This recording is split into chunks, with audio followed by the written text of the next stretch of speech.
Olá, amigo ouvinte da Rádio Brasil Atual. Mais um Sarau da Brasil Atual. Olha só que coisa boa. Temos mais um Sarau e hoje a gente tem um tema, olha só. Mas é um tema consistente, cheio de repercussão nessa música brasileira, que é nada mais, nada menos do que falar sobre Belchior. Estou aqui com figuras ilustres que têm trabalhos ligados ao Belchior, né? E que vocês vão poder, digamos assim, ver a pesquisa, o trabalho que eles têm feito em relação ao trabalho do Belchior, né? Essa grande figura humana, né? e sensacional da música nacional, que foi, vamos dizer assim, um marco, né, para a música popular brasileira. Até hoje gravado, refilmado, vamos dizer assim, adaptado, né? Recentemente o Emicida fez aí uma leitura de uma das grandes músicas dele, né? Então a gente, vamos dizer assim, está up to date. Basicamente hoje faz 4 anos, né, do falecimento dessa grande figura querida, e é por isso que a gente está fazendo essa homenagem. A gente quase não faz programa temático, né? O Sarau é meio solto, mas hoje a gente tem esse foco por conta dessa grande figura que nos deixou faz 4 anos, no dia 30 de abril de 2017. Né? Então, eu vou passando aqui pelos meus convidados, né?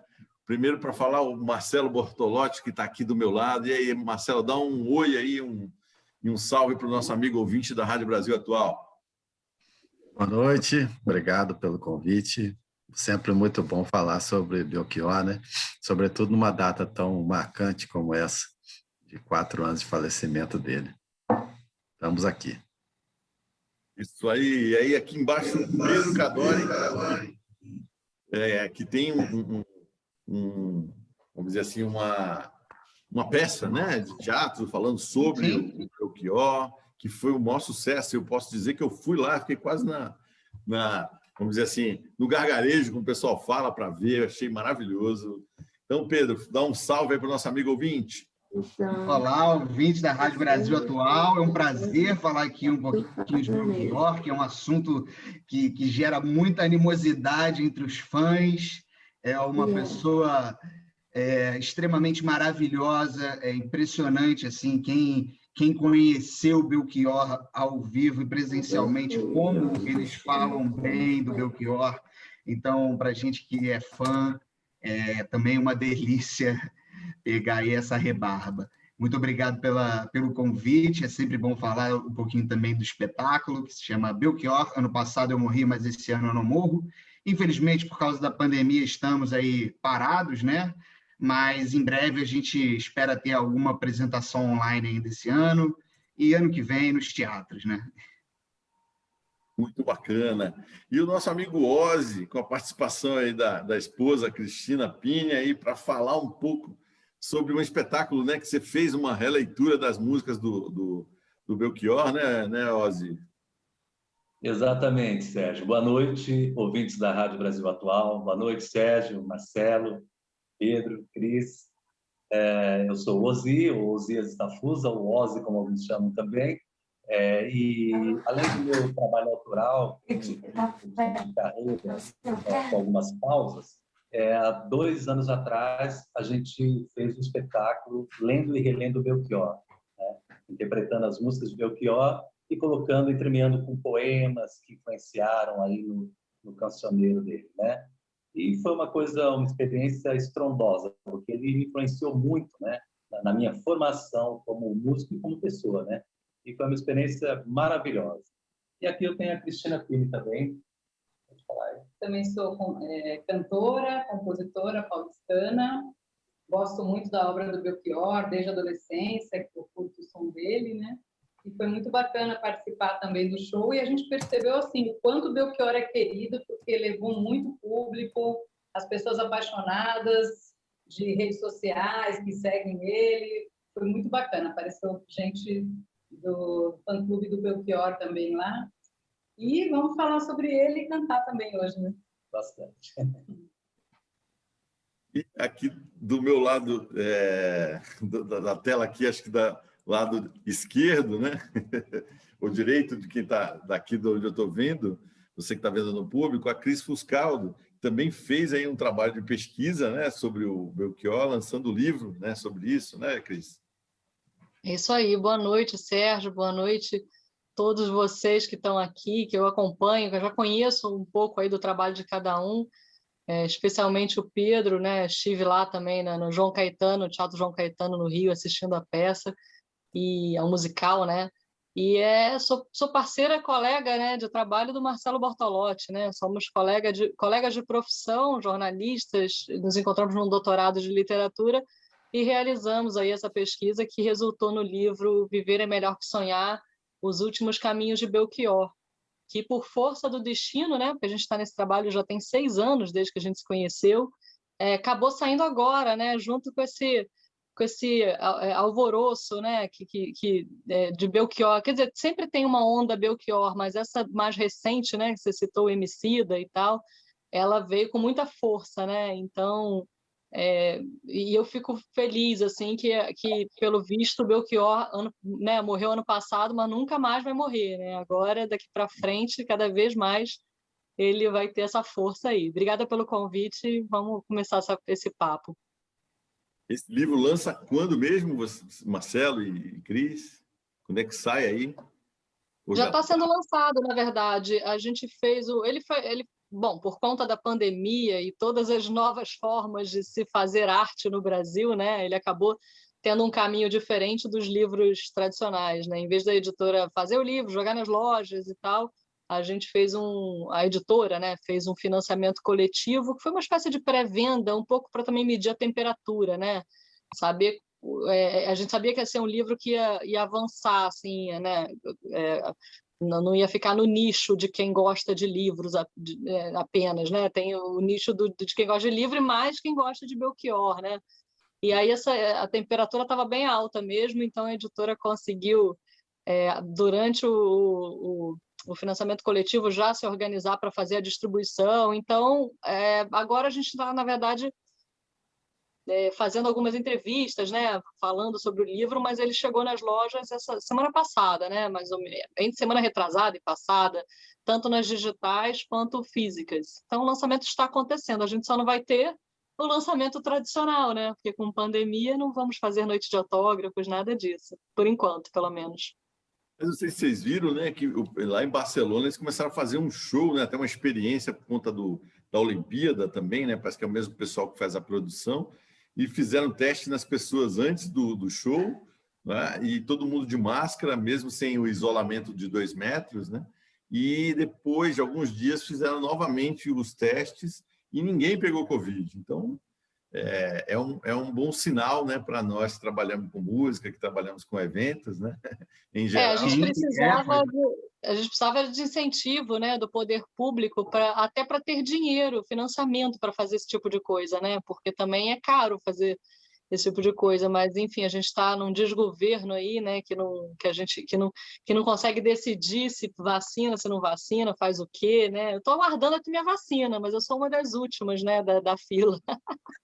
Doida para vacinar, para poder visitar logo as cidades de novo, por onde a gente passou e tal, né? Fazer muitos eventos. O povo da música sabe do que eu estou falando, né? E do teatro, claro. A Badia Sari também falou que lá nos Estados Unidos eles adaptaram um teatro exatamente para isso, assim, com acrílico, né? Então, eu acho que a criatividade do ser humano, e a gente que é músico, que trabalha com arte, vai arrumar umas criatividades aí para poder funcionar, né? Mas é isso. Quer falar um pouquinho, Marcelo, também desse trabalho de pesquisa, né? Porque eu acabei apresentando, falando, mas eu não falei do livro, né, na sua fala. Quer dar um toque aí sobre esse trabalho? Acho que foi uma pesquisa que a gente se propôs a tentar entender por que o Belchior abandonou a sua carreira, né, a sua família em São Paulo, e passou os 10 últimos anos no exílio, né? A gente foi nos lugares onde ele viveu nesse período, conversando com as pessoas que hospedaram nesse período e tentamos, vamos dizer, penetrar um pouco nesse mistério, né? Um gesto tão emblemático, um gesto tão significativo, né?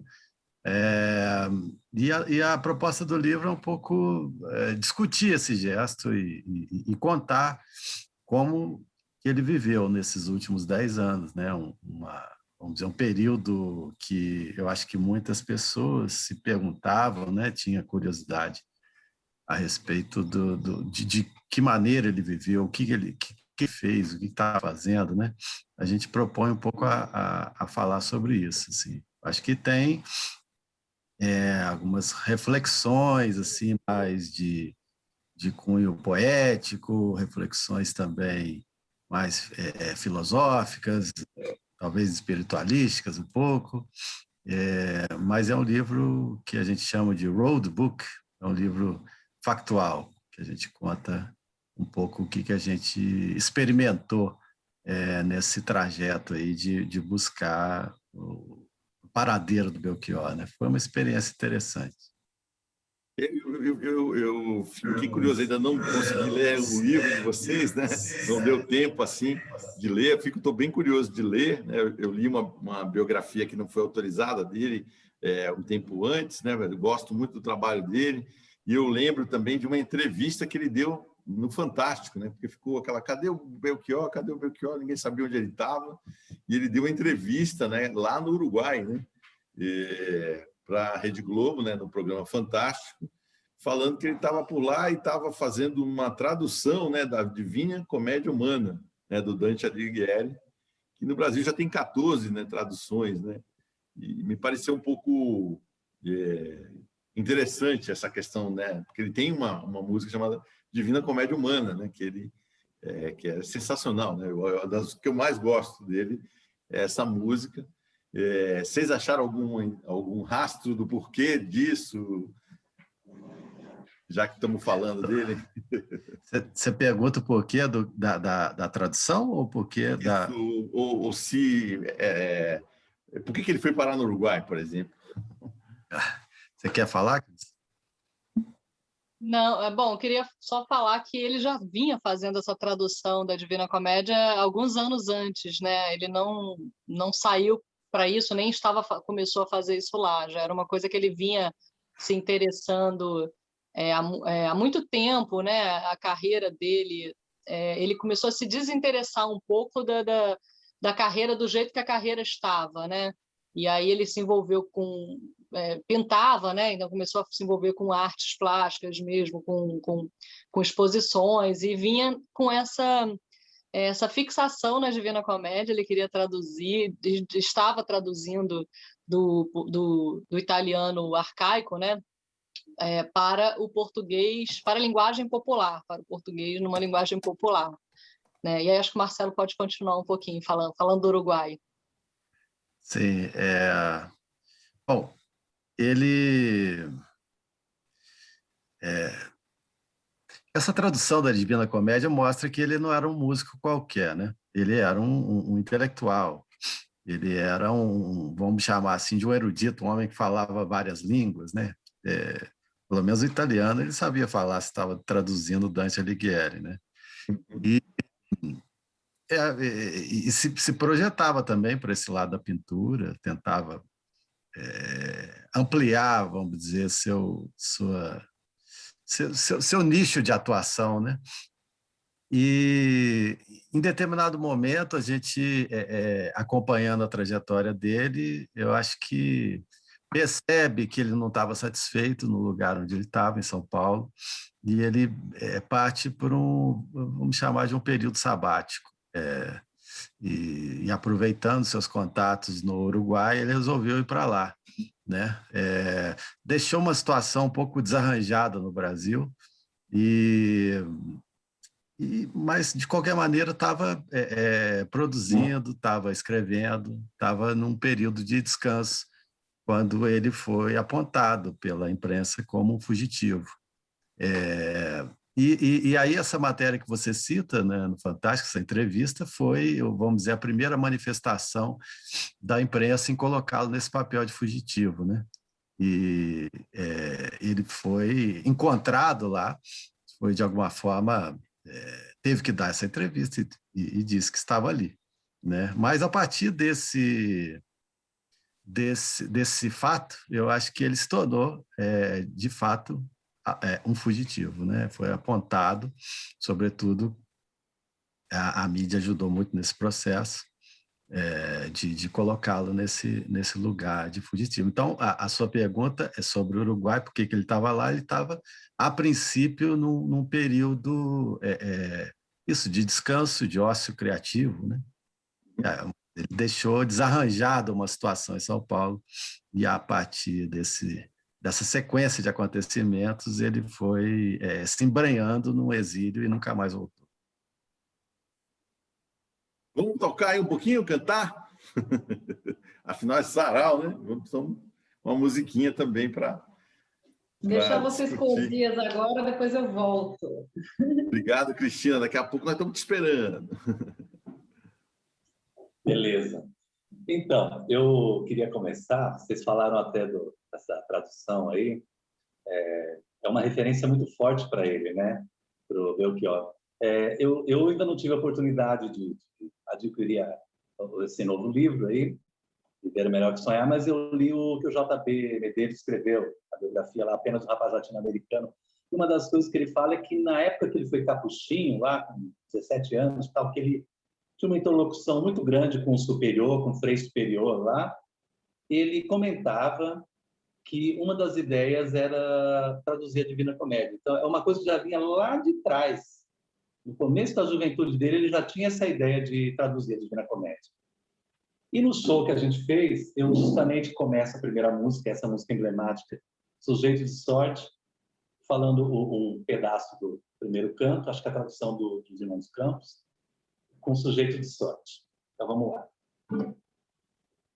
No meio do caminho desta vida, me vi perdido numa selva escura, solitário, sem sol e sem saída. Ah, como armar no ar uma figura dessa selva selvagem, dura, forte, que só de eu a pensar me desfigura, é quase tão amargo como a morte. Mas para expor o bem que eu encontrei, outros dados darei da minha sorte. Presentemente eu posso me considerar um sujeito de sorte, porque apesar de muito moço, me sinto são e salvo e forte. E tenho comigo pensado, Deus é brasileiro e anda do meu lado. E assim já não posso sofrer no ano passado. Tenho sangrado demais, tenho chorado pra cachorro. Ano passado eu morri, mas esse ano eu não morro. Tenho sangrado demais, tenho chorado pra cachorro. Ano passado eu morri, mas esse ano eu não morro. Ano passado eu morri, mas esse ano eu não morro.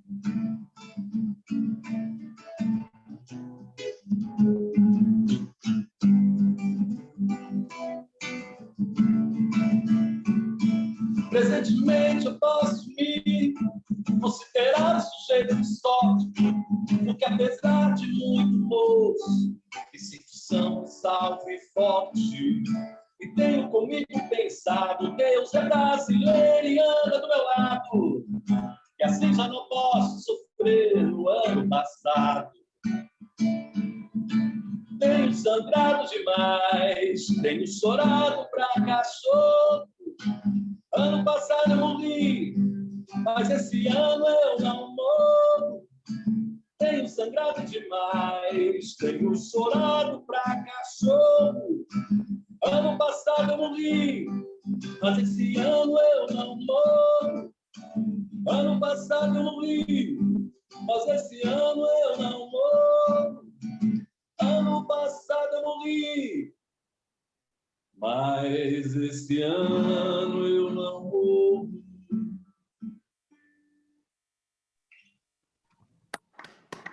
É uma bela canção de resistência, de sobrevivência, né? Não é à toa que ela foi pegando fogo. Emicida gravou, já vi em vídeos a Daíra cantar, o filho da Cássia, Chico.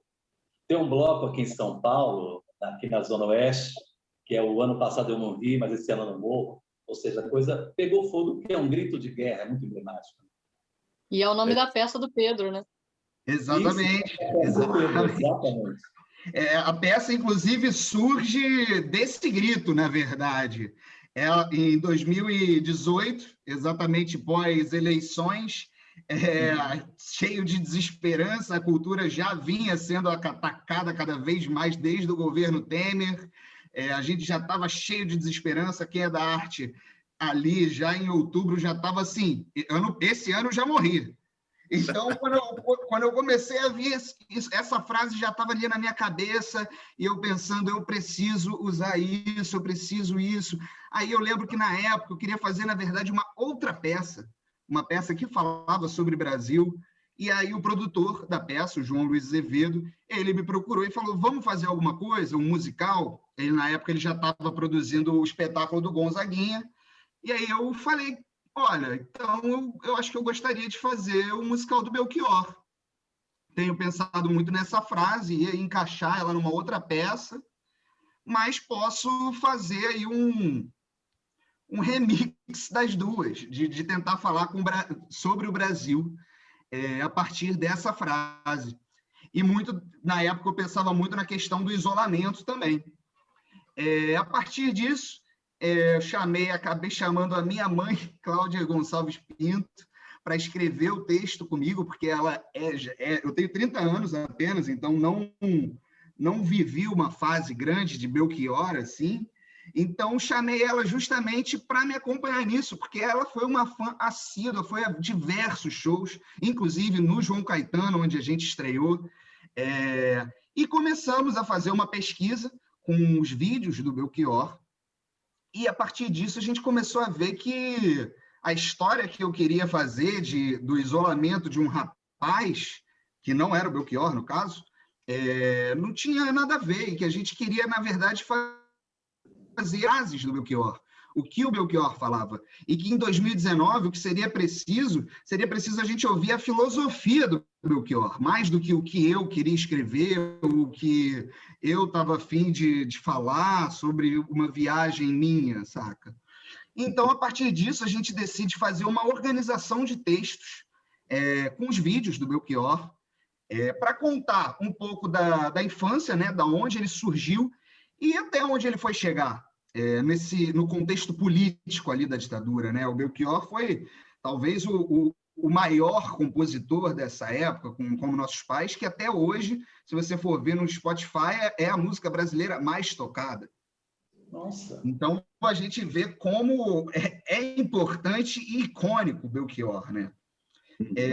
E também falando um pouco da história que você estava contando, Sérgio, do Uruguai, e um adendo a essa história, quando o Fantástico chega ali para entrevistar o Belchior, acaba acontecendo uma tragédia, que no dia seguinte ele vai ao banco e ele é parado no banco, e eles têm que tirar todo mundo do banco para o Belchior ser atendido. Isso no dia seguinte do Fantástico, no Uruguai. E aí ele vira para o rapaz do banco e fala, isso lá é vida? Então, nessa época ali, entre dezembro de 2018, janeiro de 2019, eu acabo conversando com um amigo, que é o Léo, lá de Sobral, que é um Léo rapaz... Oi? Léo Maclene, da banda... Léo Maclene, exatamente, que é um grande autor de livros. Ele tem uma banda em homenagem ao Belchior. É personagem no nosso livro também. Ele é incrível, uma pessoa super inteligente que a gente quis trazer para o espetáculo e que, infelizmente, por morar em Sobral e a gente aqui no Rio, a gente acabou não conseguindo fazer esse intercâmbio. Ele dá aula em Sobral, né? Então, para ele ia ser muito difícil desistir da vida dele lá, e a gente entendeu, obviamente, mas ele comentou muito sobre esse fato do Uruguai, e aí, a partir disso, ele trouxe um questionamento para mim que foi muito importante para a peça, que ele mostrou que ele queria ser um cidadão comum. Ele não queria fama, ele não queria nada, ele queria anos de paz.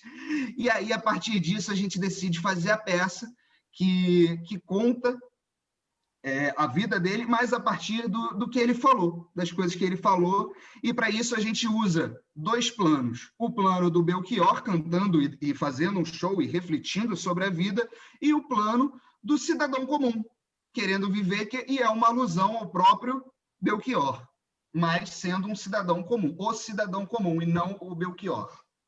De vez em quando aparece, né, alguns artistas que querem fugir, assim, acho que a Lídia Brand é o grande exemplo, né? Era uma atriz, né, bastante conhecida, e de repente sumiu. E hoje a gente sabe que ela é psicóloga, né? Psicóloga clínica, trabalha com o seu consultório lá. Então, assim, acho que tem essa são questão. Vários, né? Tem a Ana Paula Arósio também, né? Que também Ana deu Paula um Arósio, você lembrou bem. Isso. E a gente, até no livro, a gente traz o Tolstói, né?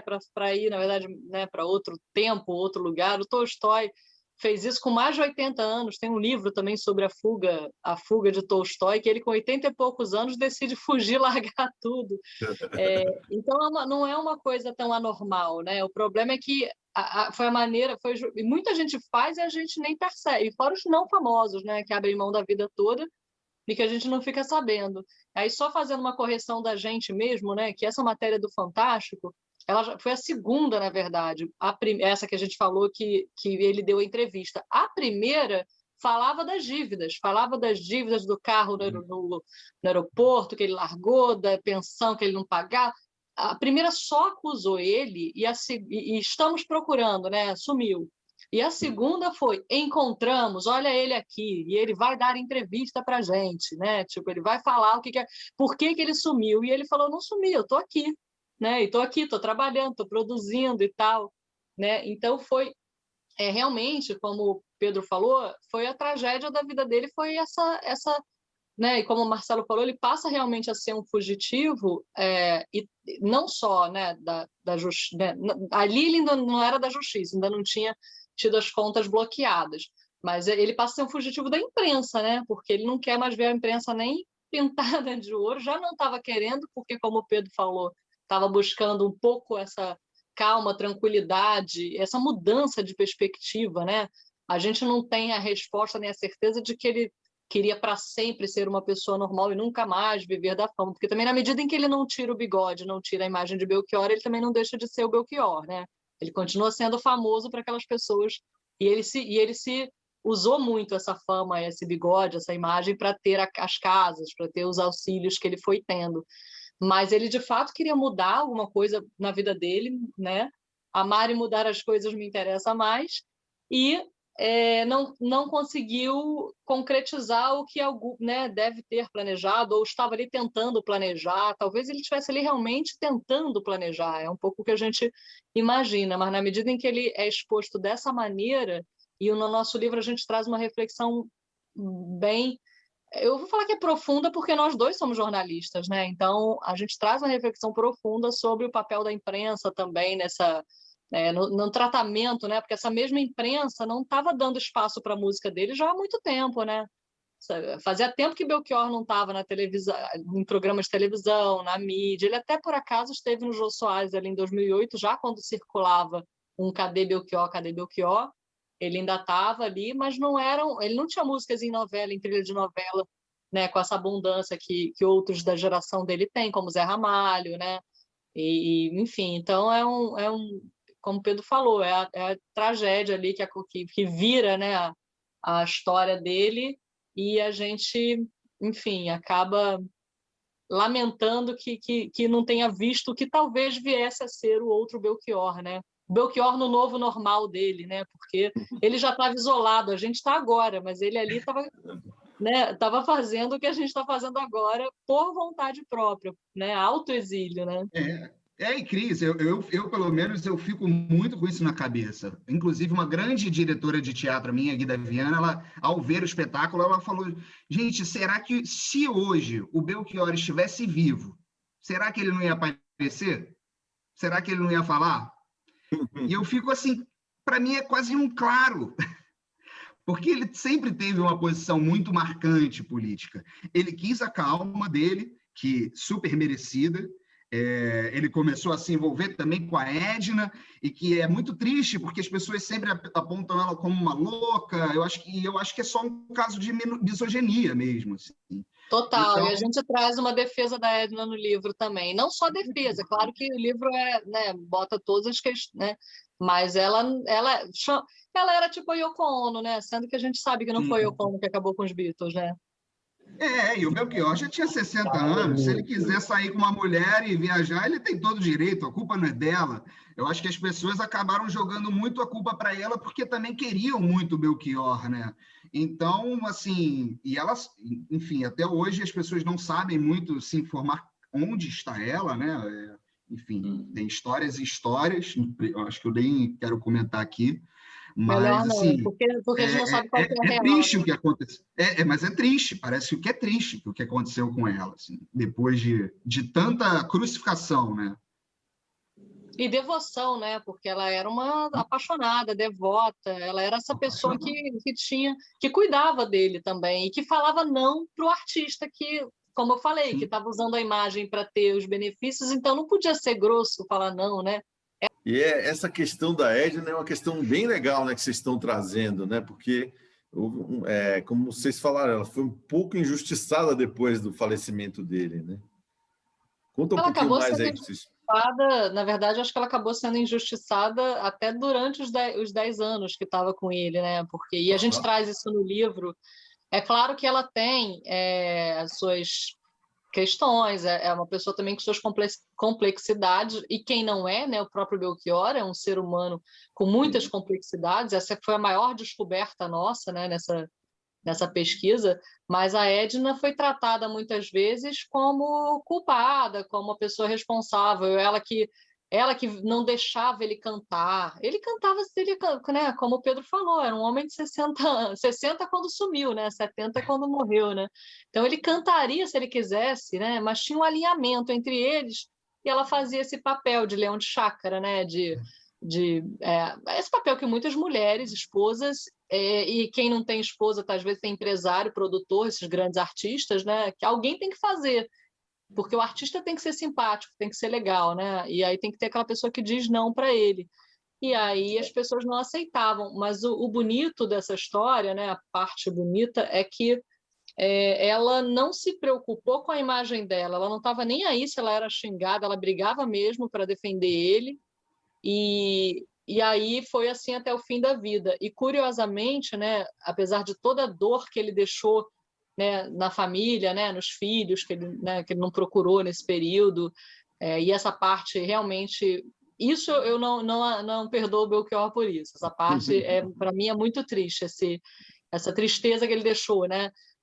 Mas o Estado de São Paulo publicou um trecho, né, do livro em que a gente conta que na hora da morte a primeira coisa que a Edna falou os filhos não podem saber pela imprensa, liga para os filhos dele, e deu o caderno de telefones para a pessoa que estava ajudando ela. Ou seja, toda essa, né, maldade, maluquice que as pessoas colocam na conta dela, ela tinha grandes sensibilidades, né? Inclusive em relação à própria família que o Belchior deixou. Foi ela que ligou para o irmão de Belchior no meio lá desse período e descobriu que a mãe dele tinha falecido, aquela história de que ele soube depois, né, que a mãe faleceu. Foi ela que telefonou. Claro que tem gente que diz, mas ela não deixou o Belchior falar com a gente. Será que Belchior queria falar? Ela que não deixou mesmo? Então, é isso, né? Foram muitas acusações, né? Botaram ela nesse lugar de Yoko Ono, que a gente já sabe que não foi a responsável pelo fim dos Beatles, né? Quem ainda duvida disso, vá pesquisar um pouco mais, ainda mais em 2021, quem duvida, quem acha que sempre a mulher é a culpada, está precisando se atualizar. Ótima, Cris, essa foi boa. Então, fala aí, Ozzy. Eu ia falar. Então, tem essa coisa, né, de você usar uma pessoa como escudo, né, para fugir do assédio, que pelo jeito foi uma opção dele, né, querer fugir da fama. O engraçado que eu queria falar aí, e contrapor, é que, assim, você vai pesquisar, você vê, assim, no início da carreira dele, 73, 74, aqui em São Paulo, ele morou numa obra de construção civil, né? Estava no maior perrengue. Quando ele ele teve presente numa gravação do Toquinho Vinícius, né, que ele é amigo deles, e a Elis estava lá, e a Elis tinha gravado no Curipe dele e do Fagner, mas não conhecia pessoalmente. Ela foi lá, né, bater papo, aquele que é o autor do Curipe é aquele lá. Ela foi lá e propôs que ele fosse na casa dela mostrar outras músicas, né, para ela querer gravar. E ele deu o maior, assim, aquela coisa do pobretão mesmo. Olha, eu tô duro pra cacete, eu não tenho onde cair morto, eu não tenho o que comer, eu tô sem violão. Se você me chamar para ver, me chama na hora do almoço, que assim eu tenho que comer sem violão, eu vou lá e mostro, porque se você me chamar para ir para sua casa, eu vou ter que sair agora para chegar amanhã, para ir a pé. Sem grana nenhuma, né? Então, assim, contrapor nesses momentos. Esse momento, o seguinte, a consagração, não só a partir do disco Alucinação, porque o primeiro disco dele tinha sido elogiado pela crítica, mas o público não conheceu, né? Não chegou. Não só o segundo disco dele, como o Falso Brilhante da Elis, que ela gravou Como Nossos Pais e o Vera Colorida, foi uma explosão. Diz que assim, no teatro, não sei se o teatro era Paramount, talvez, aquela da Brigadeiro, né? Quando depois virou TV e tal, cinema. Foi uma coisa emocionante, que o Como Nossos Pais, todo mundo cantou, ficou aquela coisa, vibração, e o Como Nossos... Vera Roupa Colorida, aquela vibração, todo mundo, né, no maior gás, e o Como Nossos Pais aplaudiram de pé, e ele estava lá assistindo. Ele e a então mulher dele, que acho que era a Ângela, né, se não me engano. Então, assim, aí ele começou uma escalada de fama, né? Tanto que no disco lá, o Todos os Sentidos, ele já era meio galante, um sex appeal, a mulherada ficava, gritava por ele, né? Então foi construindo uma coisa, e aí entrou aquela coisa disco, do culto ao corpo, e não dá para falar direito se era uma opção, se era coisa da gravadora, se era marketing, mas ele virou um galã, né? Ele era o sensual Belchior. Daí até se encheu o saco com a fama, né? Bom, chegou até a conhecer Bob Dylan, né? No show, apresentaram, ó, esse é o Bob Dylan brasileiro, e tal, e esqueceu de levar um LP para ele, e tal. Tem muitas histórias boas, né? Mas o que eu queria chamar a atenção é isso, a escalada de quem era Durango ali, puta cabeça, que entendia de tudo, de filosofia, literatura, cinema, música, e entrava nas composições dele, a chegar à fama e a renunciar a isso, né? Eu não sei, eu particularmente acho compreensível demais você querer se isolar, sair do mundo, e não ter essa preocupação. Aliás, assim, conversando com o Graco, parceiro dele, Graco Braz Peixoto, né, conterrâneo lá, foi parceiro em muitas músicas, acho que umas 10 por aí, ele fala isso, olha, se ele quisesse voltar, quando saiu essa matéria aí das dívidas, ele fazia 2, 3 shows, ele pagava tudo, ó, não tinha problema nenhum. Aí foi uma opção dele, ele quis desencanar, não quero mais isso. E aí, nesse caso, a Edna entrou como estudo, né? Ó, barra rica, não quero ver ninguém, não quero ser reconhecido, né? Ter uma vida comum. E o Belchior, ele era muito humilde, assim, é impressionante. A gente teve a oportunidade de ir 2 vezes para Fortaleza com a peça. E aí, obviamente, eu ia com o meu bigode, eu deixava o bigode, ia com a camisa da peça, e todo mundo em Fortaleza me parava para falar do Belchior. E era impressionante que todo mundo tinha alguma história com o Belchior, desde, eu fui uma vez na praia e ele estava tomando um coco, troquei uma ideia com ele, encontrei ele no shopping, aí conversei meia hora com ele. Então, assim, ele era um cara que dava papo para todo mundo, era uma pessoa extremamente humilde, uma pessoa maravilhosa, encantadora. Escorpião com escorpião, escorpião, né? Ele é triplo escorpião. Então, assim, eu acho que ele realmente, em algum momento, ele decidiu ter uma vida mais calma mesmo. E super justo, super justo. Eu gostaria de lembrar, já que você ouviu um monte de história, eu vou contar a minha. Eu entrevistei Belchior uma vez, pessoalmente, algumas por telefone, né, quando eu trabalhava em jornal. E esse encontro pessoalmente foi num festival lá de Canela, né, no Rio Grande do Sul. Ele sempre muito fã do Rio Grande do Sul, também tinha muitas conexões lá, tanto que depois do Uruguai ele vai buscando essas conexões, né, e fica pelo Rio Grande do Sul. E lá em Canela ele era ídolo nesse festival, né, ele sempre era um personagem importante, foi vários anos seguidos. E cheguei, né? Foi a primeira vez que eu tinha estava vendo Belchior ao vivo, pessoalmente, né? Assim, como jornalista. E esse festival ficava todo mundo junto no lobby do hotel, o festival acontecia no hotel. E aí, cheguei perto de Belchior Belchior, posso fazer uma entrevista com você? Ele olhou meu crachá, Fuscaldo, né, Cris Fuscaldo, era Cristina, que eu assinava na época, e aí falou em italiano. Parla italiano? E aí eu falei, olha, porque por acaso eu estudava, eu fiz 2 faculdades, jornalismo e letras, português e italiano. Curiosamente, né? Aí eu respondi, olha, eu até parlo, mas para falar de música brasileira, acho melhor em português, né? Aí ele deu uma risada daquelas dele, ria assim, né? E a gente riu e tal, e já criou uma intimidade ali, entrevistei ele, tirei uma foto com ele, e logo depois do festival, quer dizer, no fim do festival, todo mundo foi embora, entrou no avião para ir embora. Quando eu entro no avião, tá Belchior no avião. E aí eu falei, gente, essa foto eu não posso perder. Cheguei pro Belchior, ele já me olhou, já riu, né? Já lembrou ali do festival. Eu falei, Belchior, agora eu preciso dessa foto aqui, porque eu tenho medo de avião. Deixa eu segurar na tua mão. E aí sentei no avião, segurei, ele riu pra caramba. O avião inteiro riu, né? O pessoal em volta dele. E tinha um monte de artista voltando do festival. Tirei essa foto já rodou, já viralizou, desde a época do Fotolog, né? Que eu estou falando de já tem um tempo atrás isso. Essa foto já viralizou no Fotolog, no Orkut, no Facebook, no Instagram, em tudo quanto é lugar. Maravilhoso, maravilhoso. Por falar nisso, tem aí o Ozzy, vamos dizer assim, no violão, o medo de avião, já que ela falou aí? Eu não tinha preparado direito, mas eu posso tentar aqui. Deixa eu ver.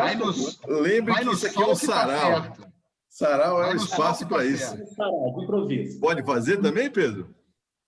Eu não canto, eu tenho esse problema. Tá bom. Eu tinha me avisado, mas de repente vai que mudou, tá aqui no sarau, tá animado. Vamos no improviso. Vamos lá. Valeu. Obrigado.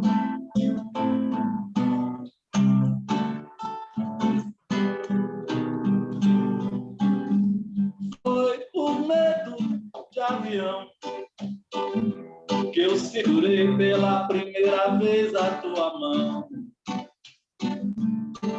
Um gole de conhaque, aquele toque em teu cetim. Que coisa adolescente de desvim.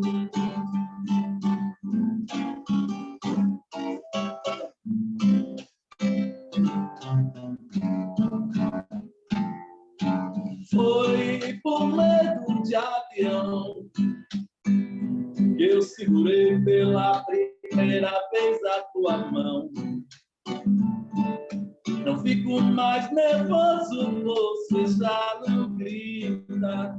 E a aeromoça sexy fica mais bonita.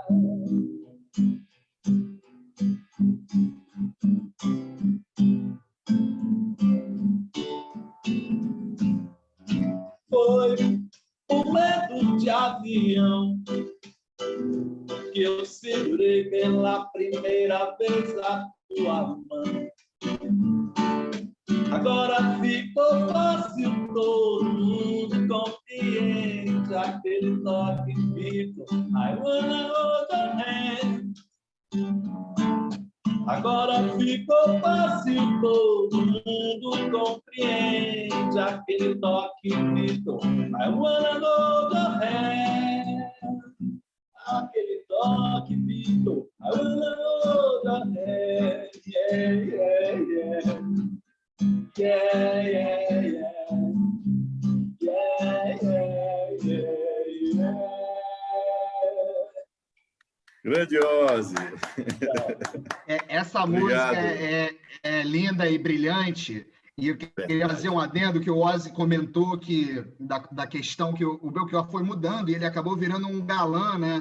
E ele fez muitas músicas de amor. O Coração Selvagem é um álbum que tem muito essa característica, mas eu acho que é sempre bom pontuar que o mais brilhante dele é que até nas músicas de amor ele é extremamente político. Então, quando ele fala na ditadura, medo de avião, não é sobre o medo, é sobre o medo de um exílio, né? Na época tivemos Chico, Caetano, então o medo de avião não era um desespero pelo avião, e sim um medo de ter que abandonar isso aqui por causa da música que ele fazia.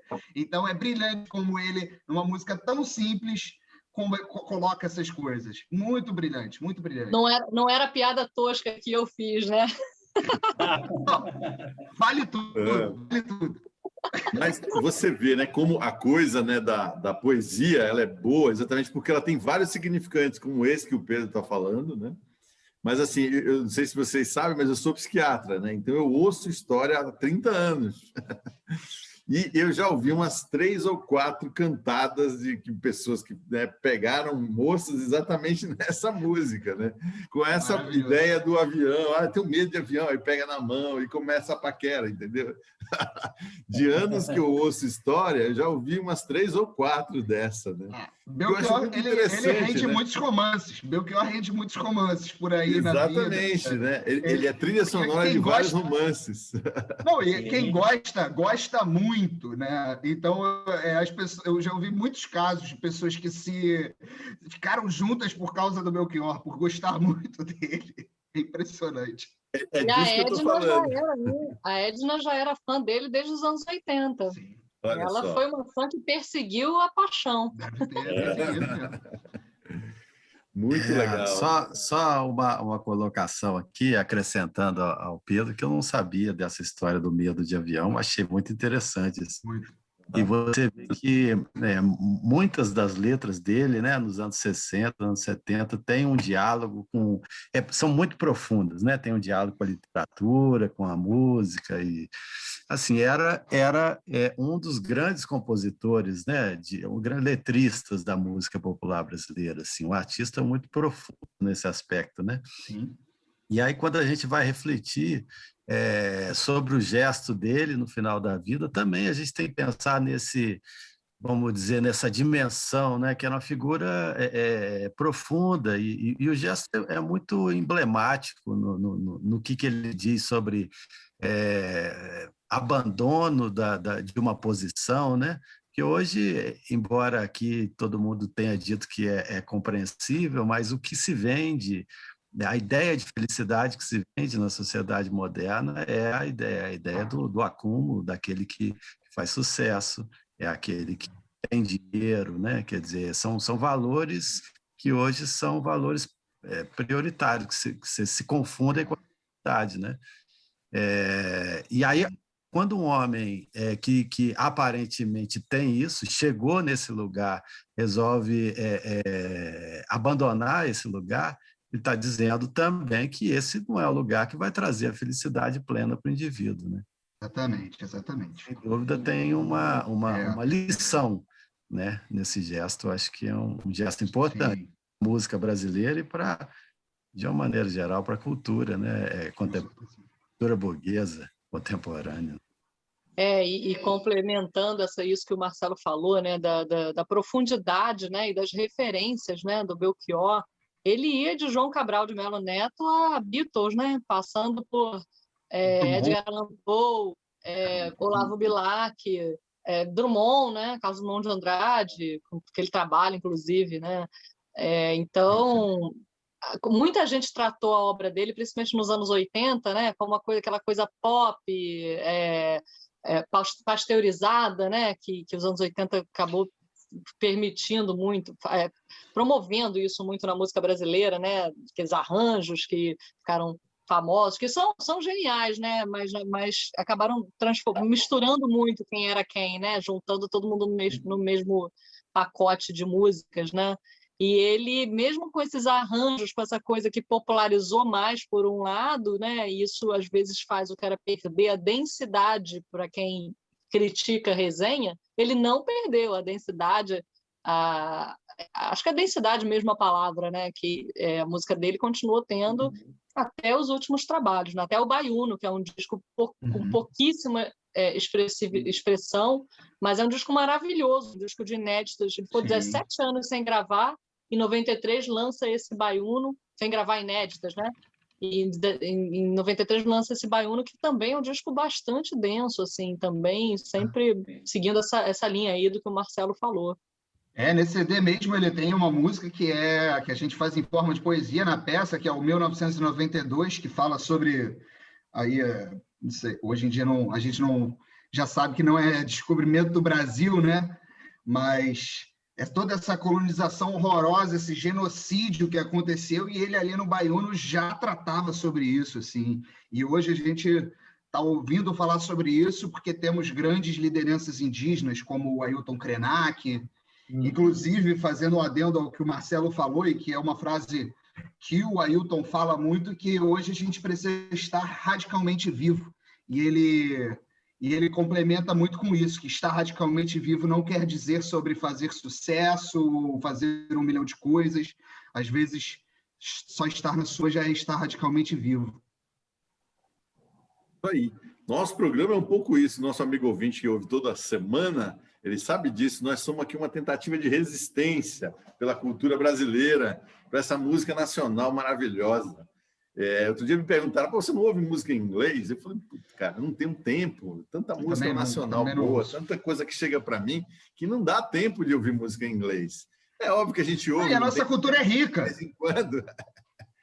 Eu escutei muita música em inglês, mas hoje em dia, quando sobra algum tempo, eu ouço Bob Dylan, ponto. O resto só por tabela ou quando tenho que ouvir profissionalmente, né? Mas realmente a nossa música não dá. Aliás, não deixa a dever, não. É muito melhor do que todas do mundo inteiro. Eu não consigo pensar outra coisa. E é uma pesquisa eterna, se você quiser entrar, né? Sempre vai ter um Hermeto Pascoal, um Tom Zé, uma pessoa que você ainda não descobriu tanto, que você vai se aprofundar e você vê que você vai sempre falar, esse é o melhor, esse é o melhor, esse é o melhor, essa é a melhor, essa é a melhor. Dá para citar os Us aí naquela frase célebre, o Brasil faz a melhor música do mundo e ouve a pior. Mas aí a gente entra com uma coisa que eu ia complementar, o Pedro, mas aí eu queria ouvir essa sua fala e foi maravilhoso que ela fez a ponte para o que eu ia falar. Porque também, assim, a gente tem um problema com a memória, né? O Brasil é um país de memória fraquíssima, né? Que não se preocupa, a gente não tem um poder público que se preocupa com a memória, a gente vê os museus pegando fogo aí e ninguém faz nada e tal. E a gente tem, por exemplo, eu ia falar que o Pedro falou, e tem o Hermeto, e tem não sei o que são menos populares, menos popularizados, né? E a gente ainda tem os que são esquecidos, como a gente viu no The Voice Mais agora, a cantora Cláudia, por exemplo, Cássio Tucunduva, que também passou por lá, o líder, fundador da banda Os Lobos, que foi uma banda maravilhosa nos anos 60, que teve música em rádio, mas ele mesmo tocou com vários outros nomes da música brasileira. Raul Seixas cantou música do Cássio Tucunduva, né? Em festival, e essas coisas são apagadas da história se elas não forem colocadas em livros, em documentários e tal. Aí ficam ali para quem é muito pesquisador, para quem é muito fuçador, né? E isso eu lamento um pouco no Brasil, e concordo com o Zusa, porque é isso que ele quer dizer. A gente tem também coisas incríveis que são esquecidas e acabamos ficando só no que está na mídia, né? No que está na TV. Quer dizer, acabamos não, eu não e vocês eu já vi que não também, né? Muita gente. Então fica a dica quem está ouvindo e tem mania de pegar o hit da TV, o hit da rádio. Gente, venham além, venham que eu digo, porque nós temos livros, peças, documentários, muita coisa aí para apresentar aquilo que a gente não conhece e cada vez mais a gente precisa conhecer, porque senão a gente vai para esse limbo cada vez mais que a gente está vivendo agora, né? Que a nossa arte está vivendo. Então você me deu uma dica agora para a gente poder fazer o nosso... deu uma entrada para a gente fazer o nosso merchan do nosso programa. Começo dizendo da rádio, né? A rádio, essa Rádio Brasil Atual, é a rádio que toca a música que as outras não tocam, que dá notícia que as outras não dão. E esse programa em específico, né, tem o apoio cultural da Adeg Restaurante Dona Carmen, né, que é um point aí para a gente da música popular brasileira, né? A gente teve alguns shows do Zé Alexandre, que participou do The Voice Mais também e ganhou o The Voice Mais. E ganhou. Ia falar dele, mas como ele ganhou, eu acabei falando dos que não ganharam, né? Mas ele entra na mesma questão da própria Cláudia, que você comentou. Eu ia falar do Zé, super parceiro parceiro do Oswaldo Montenegro, né? Teve E ele que foi o Kroner que cantou a música Bandolins, né? Que ganhou o melhor interpretação. Exatamente. Lá no festival de 80, MPB Shell, né? Então, assim, nós temos muita qualidade e o Dona Carmen tem essa peculiaridade, tem uma varanda, então dá para fazer uns eventos lá. Ainda não está podendo, por quê? Porque o nosso governador do estado, né, em conjunção com o nosso prefeito, não está permitindo eventos com mais de 25% de pessoas, né? Então, você tem no restaurante, se tem 100 lugares, só 25. Lá fora, a varanda do Dona Carmen cabe 40. Então, chegar a ficar só 10 pessoas para assistir um show não dá, né? Então, a gente vai esperar, né? Quando tiver 40%, das figuras provavelmente vai ser o Zé Alexandre, porque a gente tinha um show com ele no dia 4 de dezembro. Foi quando a casa caiu aqui em São Paulo, ficou tudo vermelho, né? E aí a gente não pôde fazer esse show, mas está engatilhado com ele um show assim que voltar aos 40% de capacidade.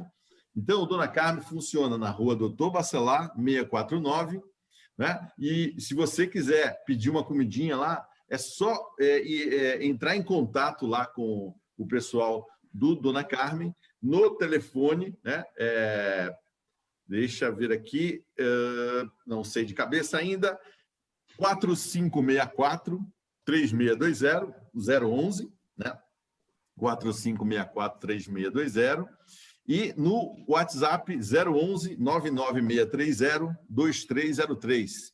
Repetindo, 011-99630-2303. O Instagram de lá é restaurante.Dona Carmen com N no final. É só pedir lá a comidinha para o seu Pedro, para o seu Hugo, né? Que você vai ter uma comidinha ítalo-brasileira, com umas firulas a mais, porque a ideia desse restaurante, né, Cris, Marcelo e Pedro, que não conhece, o Ozzy já conhece, já esteve por lá, inclusive, é pegar essa coisa da culinária nacional, né, que é tão diversa, assim como a nossa música, né? Então, a gente é tão miscigenada na culinária como é na música.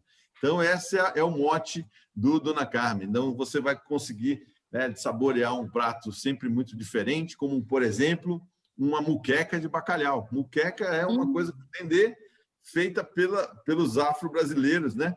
E trazida pelos nossos descendentes, né? Dos nossos ascendentes, né? E misturou com o português, o bacalhau que come sempre, e é uma delícia, eu posso dizer para vocês. E alguns risotos, né, diferentes. Então, é só dar uma passadinha lá e apoiar, né, esses restaurantes que hoje estão, né, quase todos fechando em São Paulo. Dona Carmen ainda resiste, está lá, sobrevivendo. Vamos agradecer, né? Vamos agradecer a Dona Carmen, ao restaurante, porque além... É isso, eu ia falar isso exatamente, né? Todos os restaurantes passando por um aperto nesse momento, né? Assim como os músicos, né? Todos nós estamos juntos nessa batalha. E um restaurante sobreviver e ainda apoiar, né, uma rádio, um programa, é de se tirar o chapéu, e a gente é exemplo, né? Deveria ser exemplo a ser seguido para a nossa música, a gente poder continuar, né, com esse e outros programas aí trazendo essa diversidade, que nem o bacalhau, a muqueca de bacalhau, que eu fiquei aqui salivando, porque já está na hora do jantar. Quase, né? Chegando. Só que eu estou no Rio, Dona Carmen, eu vou ter que ir para São Paulo para poder provar esse muqueca, mas já está. A hora que você chegar aqui, vai lá. Aqui o telefone. Isso aí. Então, vamos mais uma música, Ozzy? Você que é o homem do violão. Vou chamar a Cristina Pini para participar aqui. Perfeito, a Cristina. Assim, a oportunidade dessa coisa do show do Belchior era uma coisa que surgiu num bar, assim, a gente dando canso em show de amigos. Aí eu, sempre que podia, botava uma do Belchior, principalmente Coração Selvagem, uma Alucinação. Aí duas amigas, a Lu Souza, a Rosidória lá da Cooperifa, e a Cris também, por que você não faz o show? Eu falei, não é fácil fazer um show do Belchior. Vamos falar com o Tarica, Alexandre Tarica, produtor, criador do Sarau. Com vocês, Ozzy e Cristina Pini, cantando para nós aqui, Belchior.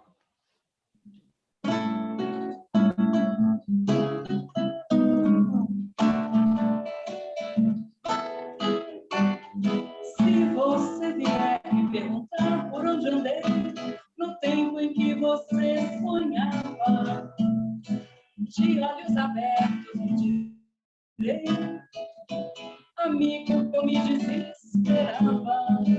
Sei que assim, falando pensas, que esse desespero é moda em 76, mas ando mesmo descontente, desesperadamente eu grito em português. Mas ando mesmo descontente, desesperadamente eu grito em português.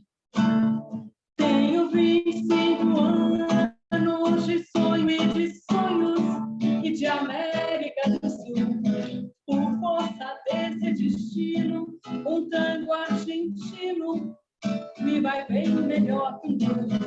Sei que assim, quando pensas que esse desespero é moda em 76, eu quero é que esse canto todo feito faca corte a carne de vocês. Eu quero é que esse canto todo feito faca corte a carne de vocês.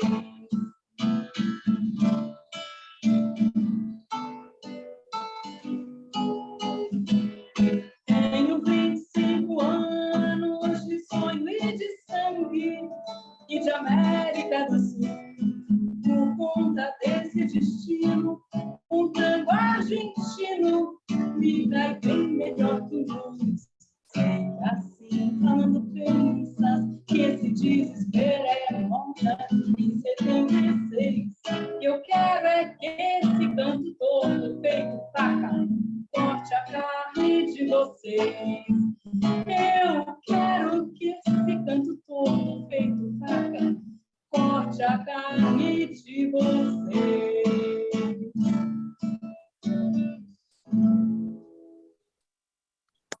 E essa música veio porque está mostrando aí que ele não quer agradar, né? Ele quer expressar mesmo com a arte o que ela é e doa quem doer, né?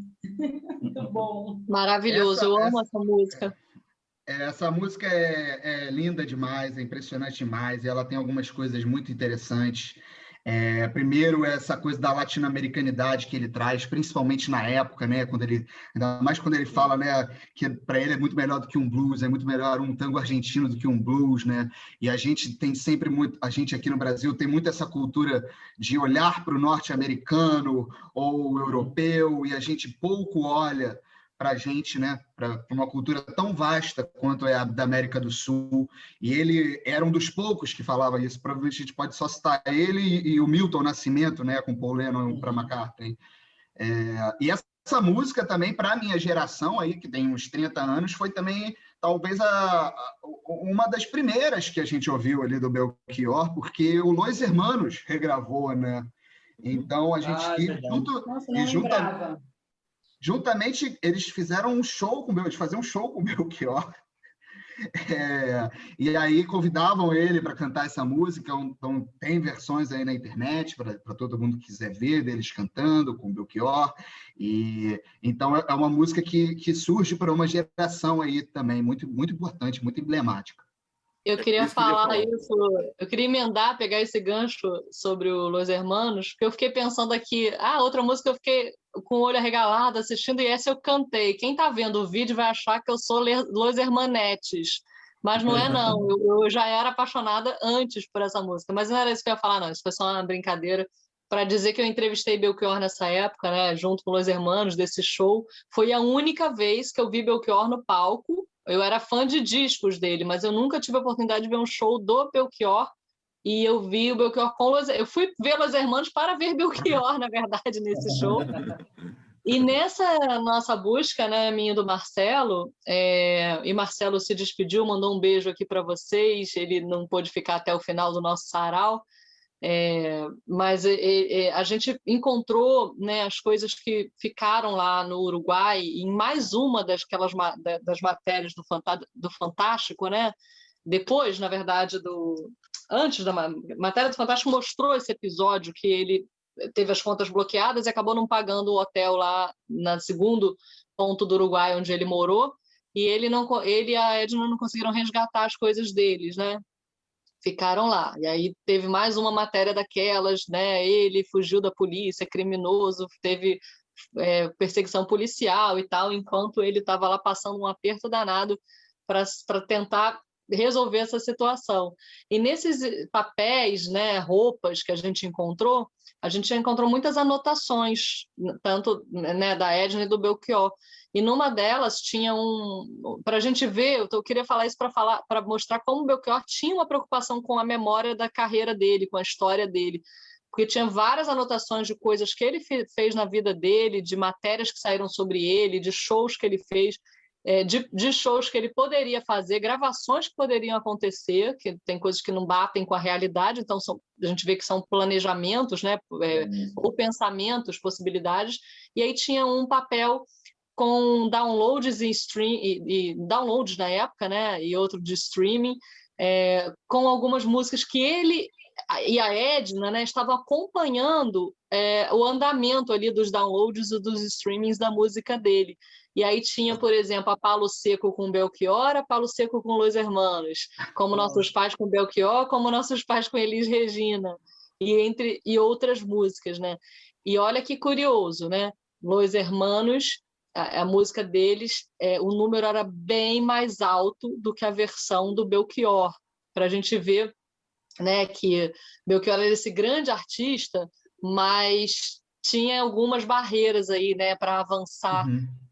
Acho que antes de Emicida ele não conseguiu avançar para o Brasil inteiro, né? A Emicida acabou abrindo esse caminho aí para as comunidades, para o público LGBTQIA+, né, trazendo o sample de Sujeito de Sorte, né? Ano passado eu morri, mas esse ano eu não morro, para a música Amarelo dele, né? Estou falando o nome para as pessoas que não conhecem também o Emicida e quiserem procurar, né? Ele trouxe a Majur, né, que é uma cantora trans, e a Pablo Vittar, que é uma cantora travesti, para cantar com ele cantar em cima desse sampler, né? E acho que é a primeira vez que a gente está vendo esses downloads, streamings, esses números realmente subirem, né, num nível que infelizmente o Belchior não pôde ver. É a única coisa que eu lamento sobre... Porque também ele foi um cara que, a partir dos anos 90, e tanto é por isso que eu acabei não tendo tanta referência na minha juventudezinha, ele acabou começando a se afastar. O que ele lançava eram muitos lançamentos, às vezes também não eram tão icônicos quanto os mais clássicos, né? Ele teve um último CD que foi produzido pelo Antônio... Ai, meu Deus, esqueci o nome, putz, meu Deus. Mas de regravações. Então, eu acho que ele perdeu um pouco do boom da internet. Então, é muito bom a gente ver agora ele ser revisitado e as músicas dele estarem realmente subindo. E é impressionante, assim como o Cris escreveu o livro, o Ozzy faz o show, eu fiz a minha peça. A gente pode contar aí que também tem no mínimo uns 2 ou 3 documentários sendo feitos, tem uma série ficcional sendo feita. Então a gente ainda vai ter, felizmente, muito Belchior. Com certeza. Eu queria só contar, então, aqui que essa série documental, eu e Marcelo estamos trabalhando na pesquisa. Coincidiu, né, porque o destino é muito doido mesmo. O destino botou Marcelo na minha frente quando eu já queria fazer o livro e descobri que ele já tinha uma mini pesquisa ali por conta do jornalismo sobre Belchior. O destino, infelizmente, só fez o Belchior morrer antes da gente alcançar ele, que a gente já tinha começado antes. E o destino botou a gente na nossa campanha. O livro atrasou muito, ele estava pronto já há muito tempo, mas ele veio numa hora interessante, né? Porque pegou esse boom também do Emicida. E, curiosamente, quando a gente lançou a pré-venda, a Urca Filmes entrou em contato comigo falando: nossa, a gente está programando uma série documental exatamente sobre isso. Vamos unir forças, né? E a gente já começou esse mês a trabalhar nessa pesquisa da série. E, como você falou, né, pelo menos depois de morto, né, tem que ser reconhecido. Né? Foi em vida, mas depois de morto tem que continuar. A gente não pode esquecer, né? A memória tem que estar viva. Sim. E o Belchior tem muita coisa para a gente falar. É um personagem interessantíssimo e muito importante para a nossa história mesmo do Brasil. Verdade. A Elis não foi boba, né? Ela gostava, né, de pegar novos compositores, né? Mas ela pegava exatamente a nata, né? A supra-sumo, assim. Ela revelou grande, né? o Milton, inclusive, né? O Milton é o Milton por causa da Elis. João Bosco. É o que todo mundo comenta hoje, né? Assim, falta um Elis, né, na nossa música para pegar esses compositores, né? E lançar. Ela tinha uma grande sacada, né? Ela tinha um olhar perante a música. Devia ser realmente uma pessoa incrível, né? Ali. Sim. E ao que consta, nessa conversa que ela teve lá onde tinha a gravação com o Toquinho Vinícius, ela já falou para ele, sem conhecer, falou, eu vou gravar 2 músicas suas, sem conhecer, porque sabia do talento, já em Mucuripe ela tinha adorado, e gravou 2 realmente assim, pá, na sequência, né? Essa história é muito boa. E depois, assim, nessa época, saiu um pouquinho depois também, ele alavancou a carreira da Vanusa com Paralelas, uma coisa assim que deu um up. Depois da Jovem Guarda, ela tinha sumido, né? Ela gravava coisas assim, esparsas e tal, mas ela fez o disco Amigos Novos e Antigos, gravando João Bosco, né? Puta bom gosto. Ela oscilava entre a coisa mais popular, romântica, com umas coisas mais elaboradas, né? E aí gravou João Bosco e gravou Belchior. Pronto, estourou. Paralelas vendeu pra cacete, tanto que rendeu uma versão em italiano, da Didiola Cinquetta. Paralelo. E é curioso porque o rei Roberto Carlos também gravou Mucuripe 1 ano antes da Elis, né? Mas com ele, Mucuripe não aconteceu. Ou seja, a voz feminina, né? E quero aqui falar da Cristina também, que voz linda. Ozzy também, maravilhoso, mas eu estou sempre celebrando as mulheres, como vocês já perceberam, então quero falar da voz da Cristina, maravilhosa, e o Belchior precisou das mulheres aí, né, para ter a carreira dele alavancada. Tanto a esposa, né, Ângela, que foi uma pessoa também muito presente, muito importante na vida dele, quanto Elis Regina, a Vanusa, depois a filha Camila, também uma filha muito conectada a ele tinha uma relação com o feminino muito forte, né? Muito presente. As mulheres sempre foram muito presentes na vida dele. Todo bom poeta, né? Tem que ter um pouquinho, né? Como disse o Gil, né? Leni Andrade também, né? Leni Andrade, em 73, gravou Alvoroço. Tem, enfim, nossa, tem muita coisa aí para a gente desbravar, né? Para além de Belchior. Mas eu gosto desse papo porque eu conheci Belchior por Elis. Quando eu ouvi o Falso Brilhante, eu pirei, e aí que eu fui aprofundar, né, que eu fui procurar, porque o Belchior da minha infância é o medo de avião, que eu não sabia que tinha a ver com ditadura, né, claro, né, criança ouvindo medo de avião, não entendia muito. E Elis trouxe essas, né, músicas que rasgam a gente, né, por dentro. João Bosco também lançou, né, Milton Nascimento, como ele lembrou, essa galera aí do Clube da Esquina, né? De algum jeito ela também, né, lançou. Né? Com certeza. Mas eu queria saber um pouco, Cris, como você estava falando há pouco, né, sobre a questão, vamos dizer assim, da pesquisa dele que você fez, como é que está a questão da herança, né? Hoje mesmo estava ouvindo, né, uma discussão sobre o Agnaldo Timóteo, né? Está uma briga pela herança dele. A gente viu isso também com o João Gilberto, né? Os 2 irmãos lá brigando, né, sobre isso, e como ficou aí, vamos dizer assim, o que sobrou do Belchior, né? Tem direitos autorais também, né? Direitos autorais. Sérgio, na verdade, a nossa pesquisa não avançou até hoje, né? A gente parou para fazer, né, para fechar o livro. Então, a gente não entrou muito nisso. Claro que a gente entrou assim, né? Ele morreu, e agora o que acontece? Só que, em geral, esses processos andam em segredo de justiça, né? E como isso aí seria também torcer né, tirar sangue do assunto quando, né, no momento de muito sofrimento para a família, né, pós-morte e tal, era muito recente a morte dele quando a gente estava ali com a família, a gente decidiu não avançar. Mas claro que a gente entendeu, né, pelas pistas que ficaram, que ainda estava para abrir. A gente sabe, quem já teve alguma morte na família, quem precisou fazer um inventário, a gente sabe que às vezes isso leva 20, 30 anos, né? Então, 6 meses depois da morte dele, acho que não tinha nem começado, estava ainda num planejamento, né? E tinha que ver qual papel, porque ele tinha 2 filhas fora do casamento, como é que, né? Como é que junta isso aí? Vamos todo mundo conversar, né? A própria Edna, que não era casada no papel, mas era companheira dele nos últimos 10 anos, né? Se ela reclamar na justiça, ela de alguma forma tem algum direito, mas também ali ela estava sumida, né? Como a gente já falou, ela não foi encontrada depois da morte dele.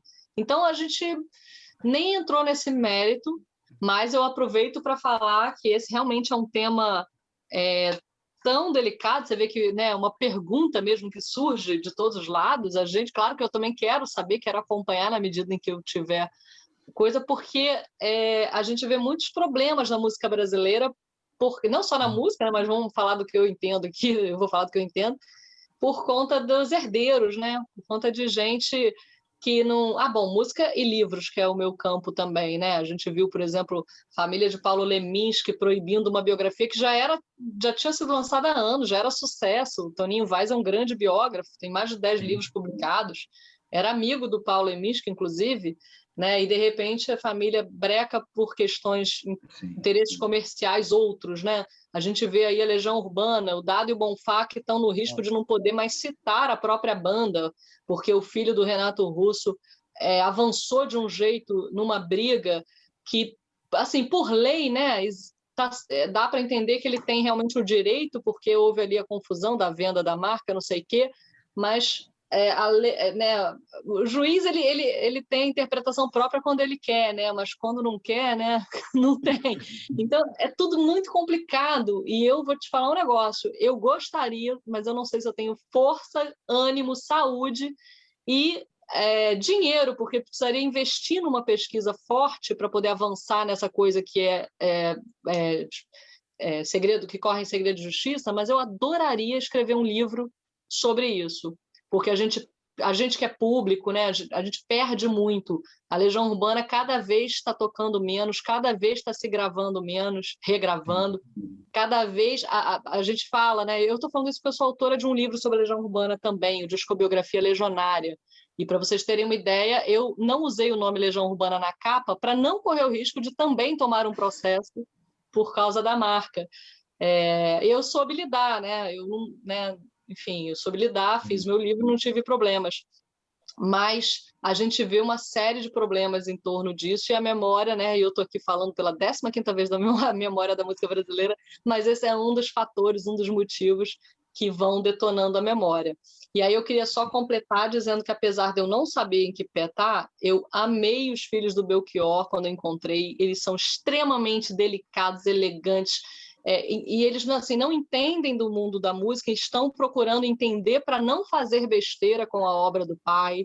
Sim. Inclusive, a Ana Canhas também fez uma live linda, está no YouTube dela, cantando o Belchior, e agora ela gravou o Belchior em disco. Eu até ajudei a fazer a ponte com a produção com os filhos, com a família, com a produção dela e com ela também e tal, e ela está conseguindo, os direitos estão saindo. Existe uma editora ali entre os filhos e os artistas, que é uma editora que não responde. Aí fica aqui já também, né, se alguém estiver ouvindo, né, Arlequim, responda aos artistas, responda aos produtores, dê notícia, né, cobre o que tem que ser cobrado, justo, né, porque tem essas questões que às vezes os filhos nem sabem que estão acontecendo, né, e precisam saber. Enfim, esse papo é infindável, né? Então vou parar por aqui. Eu queria fazer um adendozinho sobre isso tudo que a Cris falou, eu também, sobre direitos autorais, nem é um papo muito legal de se entrar, porque realmente é segredo de justiça, essas coisas, mas parabéns aos filhos do Belchior, Micael, Camila, Vanique. Muitos foram lá em Fortaleza, desde irmão, irmã, tia, e é impressionante a família dele, como são pessoas maravilhosas, como são pessoas que principalmente querem ver a memória do Belchior eternizada.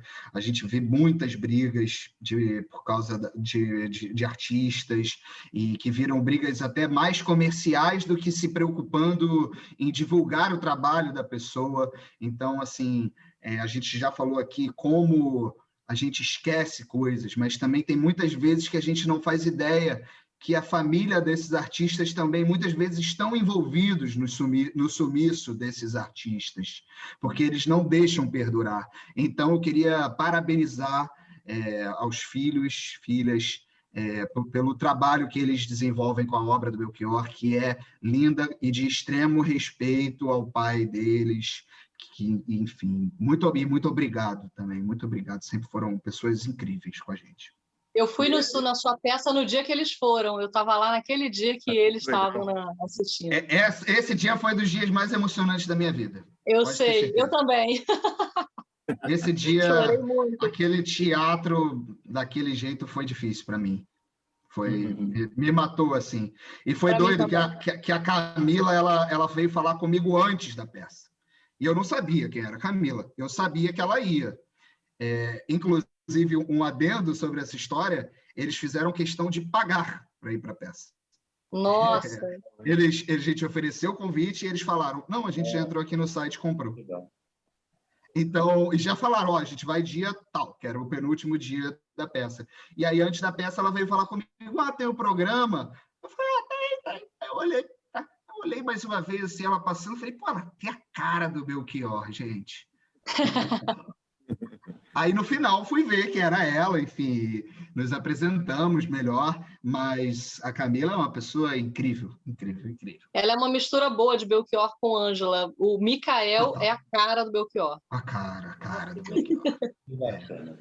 Fala, Ozzy, que essa generosidade vem dele, viu, também. Porque algumas pessoas falam, pô, ele ficou regravando um monte de coisa, versão acústica, outra versão, autorretrato, papapá. Mas depois deu para entender, lendo um pouco. Tinha gente que solicitava fazer coletânea e tal. Ele falava, eu libero. Só que não era bem assim. A editora entrava no meio, né? O que ele começou a fazer? Fazer gravação para ele ter o direito aos fonogramas dele, nos anos 90. Aí ele liberava. Foi assim com um cantor lá, Leandro Eugênio, acho, lá no Ceará também, organizou um negócio de artista cearense. Eu libero. Aí ele já tinha liberdade, nos anos 90, para liberar, porque ele regravava as músicas dele do jeito que ele queria, né? Não era aquela gravação clássica, né? Era só com violão, 2 violões e tal, outros instrumentos, e liberava para quem quisesse, porque ele era detentor dos direitos, né? Então ele tinha essa generosidade, né? Inclusive esse CD aí que ele faz com 2 violões é um dos melhores. É um dos melhores. Esse acústico aí tem versões que, para mim, principalmente Divina Comédia Humana, por exemplo, essa para mim é a melhor versão. Eu gosto demais. Ele dava um jeito de passar por cima da editora, né? Que interessante isso que você trouxe, né? Esse mundo mudou bastante, né? O mundo dos anos 70 ali e tal, eles assinavam contratos até vitalícios, né? O que é o que já é contra a lei, né? Já começa errado, que não existe contrato sem data. E muitos artistas depois acabaram entrando na justiça e conseguindo os direitos, as próprias músicas, né? Enfim, isso aconteceu com bastante gente, mas por isso também que a gente às vezes acha que o Belchior, essa saída dele foi um pouco atrapalhada, que se ele tivesse tido paciência e organizasse melhor as coisas e tal, ele teria ficado e deixado todo mundo muito bem, mesmo que quisesse sair, né, vou dar um tempo, mas deixa eu acertar aqui, né, as contas ficam assim, paga assim, a editora vamos renegociar, né, e agora, por exemplo, vai ser fogo, né? Por isso que isso tudo começou com a pergunta, como é que foi a herança, inventário? Pô, vamos botar anos aí para a gente saber a resposta. Mas o mote foi um pouco que o Agnaldo Timóteo morreu recentemente, né? Que tá aí uma briga aí, porque ele fez um testamento, né? E aí a questão do testamento é um negócio, né, forte, né? porque... Mas é o melhor dos mundos, né? Se todo mundo fizesse testamento, a gente evitava um monte de estresse. Mesmo que faça mal, né? Que as pessoas não gostem, mas bom, enfim, testamento é a vontade da pessoa, né? Aí, né, se é injusto, se é justo, aí é outra discussão, são vários outros livros, né? Mas eu estava fazendo essa pequena fala assim, porque eu queria aproveitar a ocasião, né, já que eu sou psiquiatra aqui, de perguntar, Cris, você acha que não tinha aí um certo adoecer emocional do Belchior, de fazer esse isolamento e esse jeito meio atrapalhado de sair, né? Será que não? Porque eu falo isso porque sou super fã do trabalho dele, né? E, ao mesmo tempo, sou psiquiatra. E eu ficava sonhando, quem sabe um dia ele não aparece aqui na nossa clínica para a gente cuidar dele. Eu cuidar até de graça, mas de tão fã que eu era. É mais fácil eu te pedir aí para você cuidar de mim, analisar minha obsessão por memória, por biografias, por insistir nesse trabalho que é tão difícil e que eu faço e que eu insisto, do que Belchior. Porque muita gente trouxe isso como hipótese, né? E nosso livro traz muito mais do que uma resposta fechada, a gente traz as hipóteses e os debates em torno das hipóteses, né? E sim, teve uma pessoa que falou, para mim ele descobriu que tinha uma doença terminal e resolveu curtir o final da vida. Teve gente que falou, ele estava em depressão e a forma da depressão é o isolamento. Muitas opiniões, né? Mas uma coisa curiosa que a gente identificou assim, é que as pessoas se espelham muito, né? O horizonte de expectativas das pessoas acaba sendo um espelho, né? E falam do Belchior uma coisa que talvez ela sinta, ela pensasse, né? Não todo mundo, mas a gente identificou isso em algumas pessoas. E aí a gente não é psiquiatra, devíamos ter levado você com a gente, Sérgio, para ajudar a analisar todo mundo. Os seus mundos e os seus anseios, né? Exatamente. As suas Mas, subjetividades, assim, né? A gente encontrou, tirando o Belchior que ficava triste com a perseguição da imprensa, isso não é depressão nem doença, né, fatal, sei lá, doença terminal. Tirando esses momentos, Belchior estava sempre rindo, sempre contando piada, como bom cearense, sempre contando história, como bom cearense, inclusive em momentos de perrengue, assim. Tem um momento que ele dorme na rua, ele e a Edna, e ele bate na porta de um amigo, consegue uma ajuda ali, o cara, 2, 3 dias depois, leva ele da fronteira do Uruguai para o Porto Alegre, e ele está sem saber onde ele vai dormir naquela noite, mas vai o caminho inteiro, 600 e poucos quilômetros de viagem, contando piada, gargalhando, e essa fonte que foi dirigindo, né, falando que depois daquilo nunca mais deu uma gargalhada de doer a barriga, como naquele dia. Então a gente não encontrou um Belchior deprimido, um Belchior, enfim, chateado, com problemas psiquiátricos, e nem tomando nenhum tipo de remédio. Era chá para tudo, uma comidinha leve, meditação, ele meditava, ele fazia yoga. Então, eu acho que não, Sérgio, ele não seria seu paciente. Aliás, beber, ele gostava só de beber vinho, né? Não sei E pouco, não bebia muito. Bacana. Vamos mais uma música aí, Ozzy? Opa, vamos. Então, vou falar sobre essa música. De tempos em tempos, a gente elege umas prediletas, né? Aí eu ia comentar que, quando eu conheci Belchior, a minha formação musical foi de rádio. Ninguém na família era músico, a gente passou uma fase dura no início dos anos 70, um miserê e tal, mas a gente ouvia sempre rádio. A minha mãe ouvia, eu ouvia, e uma época misturava tudo, né? Era meio democrático o negócio, tocava Secos e Molhados, tocava Beatles, tocava Odair José, Roberto Carlos, os pós-Jovem Guarda, né? Tocava samba, o samba jóia, samba popular, o samba mais refinado, tocava Chico Buarque, e tocava Belchior também. Então, eu conheci Belchior pelo Divina Comédia Humana, que era a minha predileta na época, Coração Selvagem, e depois o Medo de Avião, que estourou. Eu não entendia metade daquilo, tinha, sei lá, 12 anos, por aí, mas me fascinava, eu queria descobrir o que era. Então, a maior influência para mim do Belchior foi isso. A letra ter uma suma importância na música. E eu sempre prezei isso. Esse diálogo que ele fez com a literatura, com a filosofia, com a própria música, né? E a alucinação, para mim, junto com o Coração Selvagem, é uma coisa que me tira deste mundo, né? Por qualquer frase, por amar e mudar as coisas me interessa mais, por o diálogo com Timothy Leary, o pai do LSD, o psicólogo, né? A minha alucinação, suportar o dia a dia, meu delírio é experiência com coisas reais. Então, ele lança muitas ideias assim, que sempre me deixou assim, extasiado, né, com música. E a alucinação é uma delas por isso.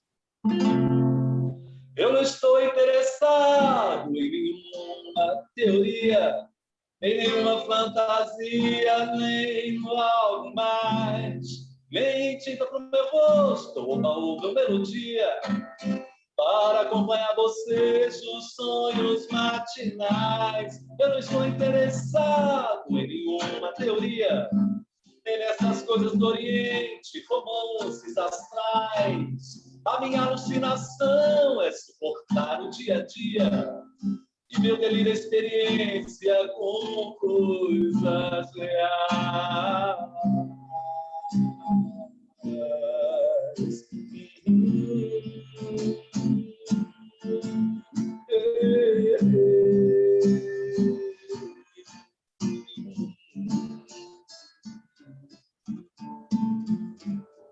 Um preto, um pobre, um estudante, uma mulher sozinha, blue jeans e motocicletas, pessoas cinzas normais, garotas dentro da noite, revólver, cheira cachorro, os humilhados do parque com seus jornais, carneiros, mesa, trabalho, meu corpo que cai do oitavo andar, e a solidão das pessoas dessas capitais, a violência da noite, o movimento do tráfico, um rapaz delicado e alegre que canta e requebra, é demais. Graves, espias, rosto, rock, ataque, feito, baby, 12 jovens coloridos, 2 policiais, cumprindo seu duro dever, defendendo seu amor e nossa vida, cumprindo seu maldito dever, defendendo seu amor e nossa vida. Mas eu não estou interessado em nenhuma teoria, em nenhuma fantasia, nem no algo mais. Louco profeta do terror, cara, jovem mecânica anuncia. Amar e mudar as coisas me interessam mais.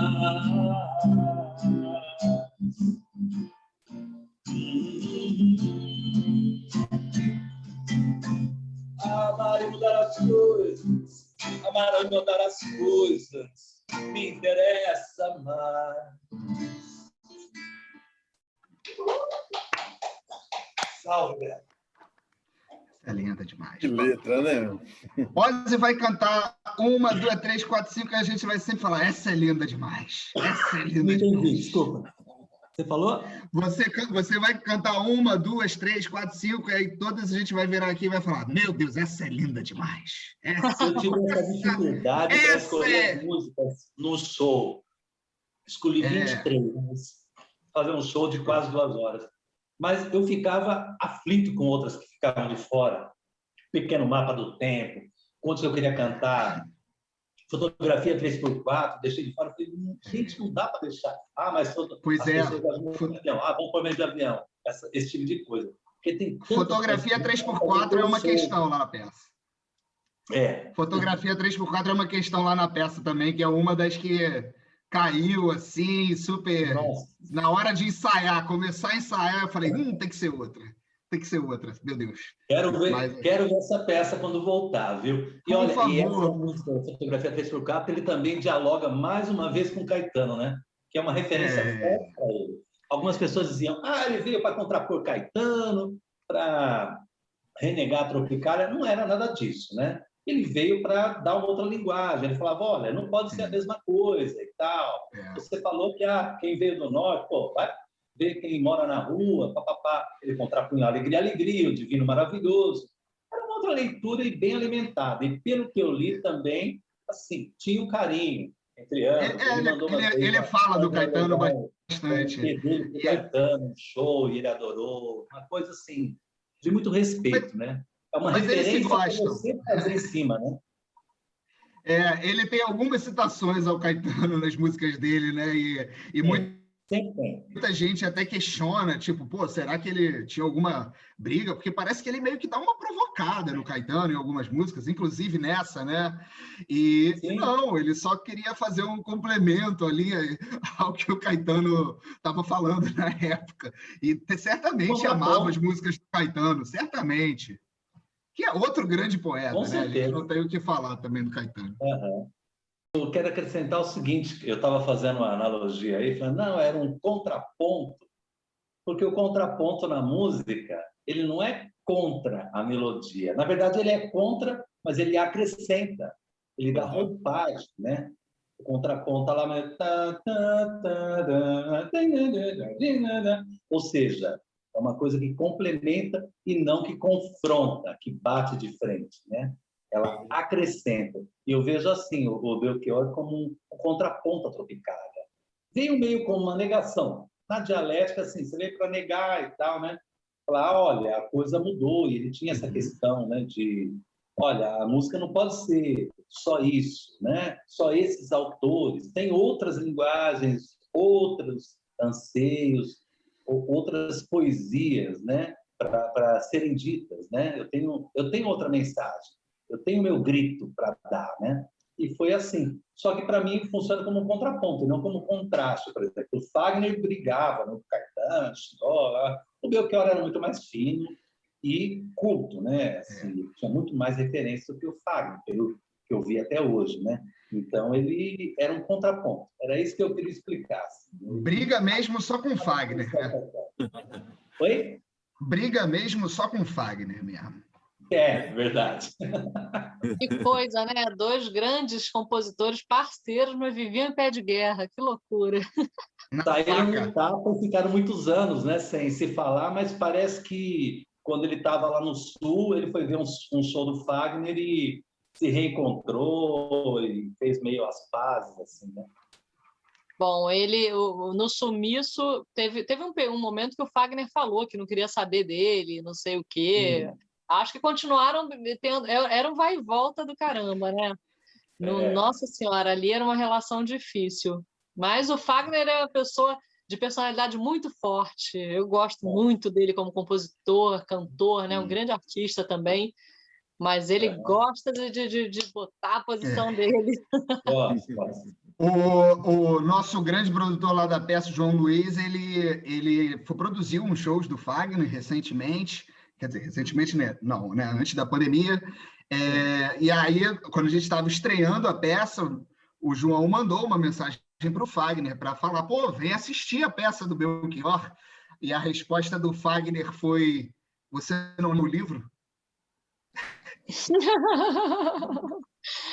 Não, e tem uma passagem que a gente conta... O Fagner falou assim, você não leu o livro?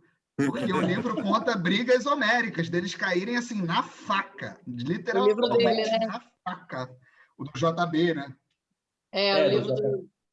Não, e o dele também. O livro que o Fagner também lançou, do JB também, e o do Fagner, ele também conta da jaqueta, que diz que o Belchior roubou a jaqueta dele, enfim, falam tanto.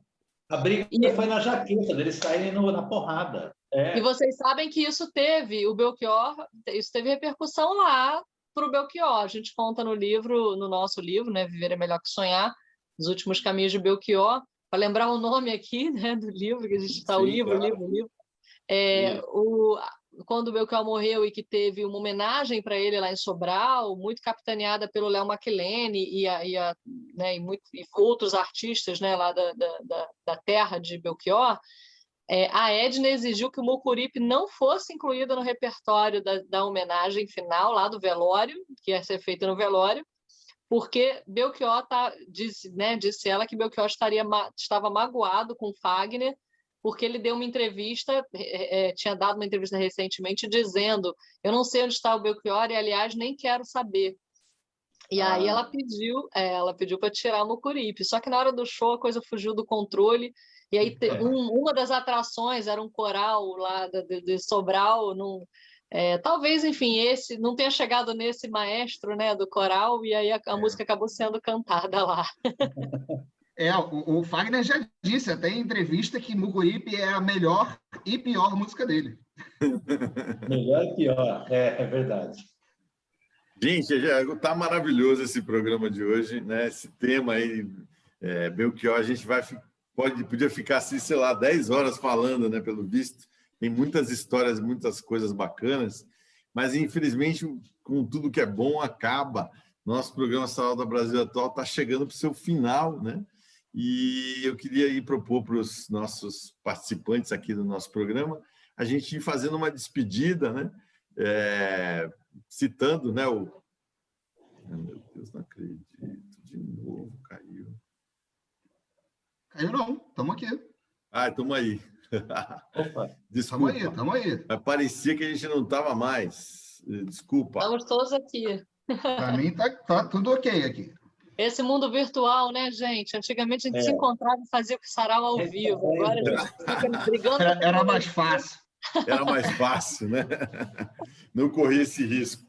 Então, como eu estava falando, estamos chegando perto do nosso fim, precisamos começar a se despedir, né? Eu queria agradecer a presença de vocês aí que estão conosco. Muito, muito bom ter aí essa troca de conversas, né? Então, passo aí para o Pedro, porque o Pedro preparou um texto, né, para a gente ler, é isso, Pedro? É isso. Antes de falar esse texto que tem na peça, que foi um dos textos que é o texto que mais me emociona, eu praticamente choro quase todas as apresentações nele. Queria falar da peça, se chama Belchior. Ano passado eu morri, mas esse ano eu não morro.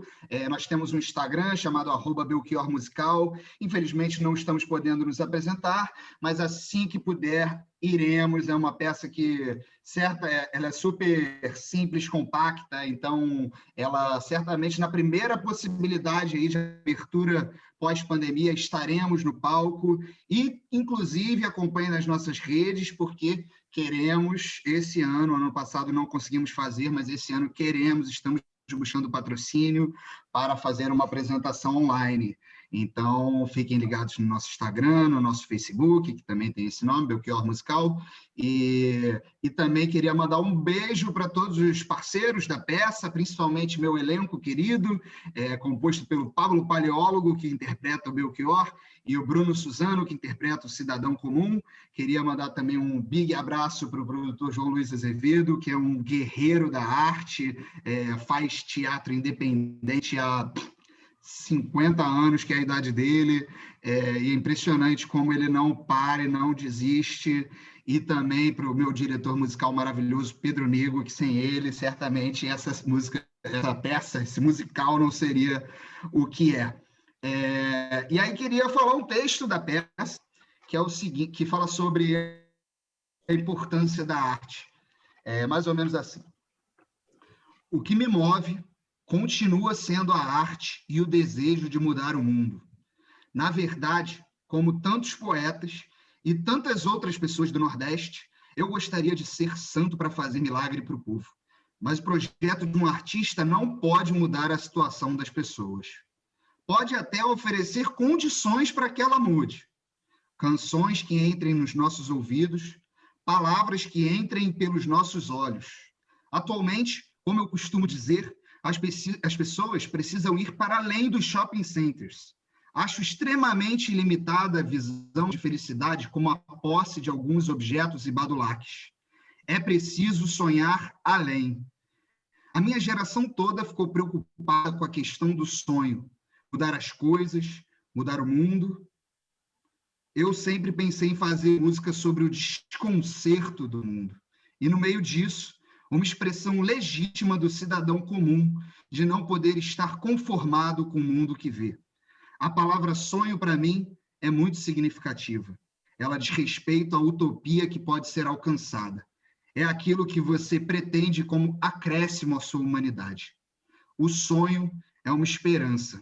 Sonhar é ver antes, é prever. E eu estou emocionado aqui já de novo. Uhul! Belíssimo! Esse texto me emociona muito, e eu queria, inclusive, dizer que você que viu a peça, por exemplo, Cris viu no João Caetano, gente que viu em São Paulo, Fortaleza, Niterói, quando voltar, veja de novo, porque certamente tem coisas que vocês não viram. É uma peça que, para quem viu, sabe que ela tem uma estrutura super aberta, então eu costumo dar uma pirada e a cada temporada eu mudo um pouquinho a peça. Então, o Cris, por exemplo, já não viu a peça que é o... Quero ver, e vamos ver se a gente arma alguma editora, né? Alguma ação, Com certeza. algum sorteio de Vamos livro fazer. na peça, vamos fazer alguma coisa junto. Inclusive, divulguei a campanha do crowdfunding quando rolou lá no nosso Instagram. Eu sou super impressionante como os fãs do Belchior, em geral, e pessoas que têm projetos, elas se apoiam. Quando a gente começou a peça, eu senti isso assim na pele, com as pessoas divulgando, diversos Instagrams que, por nada divulgavam a peça. Então, muito obrigado aos fãs, aos queridos Belchiorers pelo mundo. E obrigado pelo espaço, Sérgio, adorei o programa. Como eu falei, é sempre muito empolgante falar de Belchior.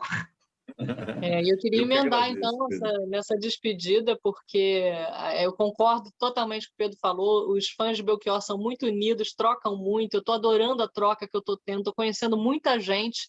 Infelizmente, a velocidade, né, das redes sociais, eu estou em pleno lançamento, enquanto eu estou aqui com vocês, né, nessas 2 horas, meu Instagram tem 1 milhão de mensagens novas, eu não dou conta de responder todas com essa mesma velocidade, mas fico muito feliz e estou vendo, acompanhando, compartilhando os stories de quem me marca, né, de quem marca o livro, né? E aí, bom, para quem ainda não me conhece, está conhecendo através dessa nossa conversa, eu sou a Cris Fuscaldo, Cris com CH, estou no Instagram como Cris Fuscaldo. Tenho 2 outros livros, que é o Discobiografia Legionária e o Discobiografia Mutante, que são livros nos quais eu conto a biografia da banda através de 2 discos, né, da Legião Urbana, e o segundo, Mutantes. Tenho outros projetos de pesquisa também, eu canto também, mas eu quase não falo disso porque eu escrevo muito mais do que eu canto, não sobra tempo para cantar, mas quem quiser ir no meu YouTube tem meu disco Mundo Ficção e tem uma versão de Como Nossos Pais, gravada pelo Maurício Peixoto, da banda Os Outros Bárbaros, lá de Florianópolis. Maurício fez uma live também ano passado, em homenagem a Belchior, me convidou para cantar Como Nossos Pais com ele. Quase que eu não aceitei, né? Porque cantar Como Nossos Pais, para mim, né, que conheci Belchior através de Elis, mas resolvi aceitar o desafio. Não comparem, por favor, mas visitem, né, nossa música. E é isso. Obrigada, Sérgio. Foi um prazer muito grande conversar com você, com o Pedro, com o Ozi, com Cristina, Marcelo, que já foi embora, meu parceiro. E para quem está vendo o vídeo, aqui está a capa do livro, né? Viver é melhor que sonhar. Lindão essa capa. Cris Fuscaldo e Marcelo Bortolotti. Editora? Editora Sonora, com uma foto linda da Dulce Helfer, que é uma fotógrafa do Rio Grande do Sul, que foi namorada de Belchior, foi, além namorada, muito amiga, e essa foto aqui é dela. Tem muita história dela aqui dentro do livro também. Perfeito. E muito obrigado, Cris, você também por participar. E que pena que não deu para você cantar, né? Puxa vida, devia ter... Não, eu falei no final para não dar tempo de cantar. Eu saquei que era uma pegadinha mesmo. Estratégia. Gente, se fosse ao vivo, a gente vai te chamar um dia para você cantar, hein? Não, se estivéssemos juntos ao vivo, eu cantaria, porque teria o violão do Ozi para me ajudar. Agora, eu cantasse, eu toco mal, então não, deixa para a próxima. É o sarau, menina, isso aqui está perdoado. Adorei participar desse bate-papo aqui com vocês. Minha participação foi pequena, mas eu fiquei aqui ouvindo tudo. Foi maravilhoso conhecer aí o trabalho de vocês, do Pedro, da Cris, do Marcelo. Quero ver a peça do Pedro de todo jeito. Vamos comprar também o livro, sabemos tudo. Porque é muito legal ver pessoas apaixonadas pelo que fazem, né, gente? A gente fica contagiado também. E o assunto foi muito apaixonante, que foi o Belchior, né? Então, valeu demais. Eu também estou lá no Obrigado, Facebook, Cristina. Cristina Manzano Pini, Cristina Pini, cantora e compositora, quer dizer, né? E no Instagram, e vou passar a bola aqui para os meus. Legal. Obrigado, Sérgio. Obrigado. Foi muito gostoso ter esse bate-papo, Sérgio, Pedro, Cris e Marcelo, que já saiu, né? Acabando aqui, eu já vou comprar o livro também. Vamos comprar, porque eu estou doido, né? Esse livro. E quero que isso passe logo para ver a peça, viu? Nossa, que coisa maravilhosa. Uma vez eu vi, a gente viu a última do Candeia, antes da pandemia, um negócio, nossa, uma maravilha. Pedro Belchior, então, Ave Maria, vamos me emocionar demais. Bom demais. Nossa, obrigado pelo convite. Eu também estou ali no Spotify como O Espaço Z, OZI, Música em Popular Brasileira, é o meu disco que está lá. Tem outro disco do grupo Cantilena, que eu participo também, o disco chama Parceiros. Estou no Facebook como OZI, e no Instagram, OZI Cantautor. É isso aí, obrigado, foi bom demais. E eu só tenho aquela coisa, né, Belchior é apaixonante. A gente tem tantas frases na cabeça que não vem nada. Faltou cantar né? várias, né? Porque eu às vezes estava doido para cantar um monte, mas muito. o papo Por foi tão exemplo, bom. o meu lugar é onde você quer que ele seja, não quero que a cabeça pense, eu quero que a alma deseje. É para todos os executivos do mundo, para quem busca a felicidade, para quem está nesse mundo contemporâneo tão perdido, né? Não quero que a cabeça pense, que a alma deseje. O texto do Pedro foi muito atual, né, Foi. gente? Como a gente Lindo precisa demais. sair dessa coisa consumista, do shopping center e buscar além e se transformar nesse século XXI, né? A pandemia veio aí para chacoalhar mesmo e está muito atual. Amei o texto. E depois da pandemia a gente vem com coisa aí que Belchior escreveu coisas sobre a pandemia e ninguém sabe. Verdade. Ele já estava isolado, né? E a gente nem pensava nessa hipótese. Exatamente. É verdade. Eu agradeço muito, Ozzy e Cristina, por vocês participarem. Foi muito legal estar com vocês. E eu agradeço aí a audiência do nosso público, do nosso espectador aí do YouTube, do Facebook. E a gente vai ficando por aqui. Esse programa que tem a produção da Denise Souza e a parte técnica do Fábio Balbini, né? Além desse apresentador aqui, o Sérgio Lima. Esse programa que tem apoio cultural da Adega e Restaurante Dona Carmen, que está aí no delivery. Quem quiser pode pedir lá, é só procurar no Instagram, restaurante.dona Carmen com N no final. Tá bom? Muito obrigado a todos aí pela participação. Eu adorei falar sobre o meu com vocês aí, que estão pesquisadores do assunto. Obrigado a vocês Muito e parabéns individualmente para cada um, porque vocês são incríveis, foi um papo incrível. E é isso, fica a nossa saudade aí de 4 anos. É isso, obrigada. E vamos cantar sempre, né? Viver é melhor que sonhar. E eu sei que o amor é uma coisa boa. E por aí vai. Beijo, gente. Ela deixou para o finalzinho. Beijo, gente. Obrigado a todos. Boa noite, boa tarde, bom dia. Até semana que vem com mais um Sarau da Brasil Atual.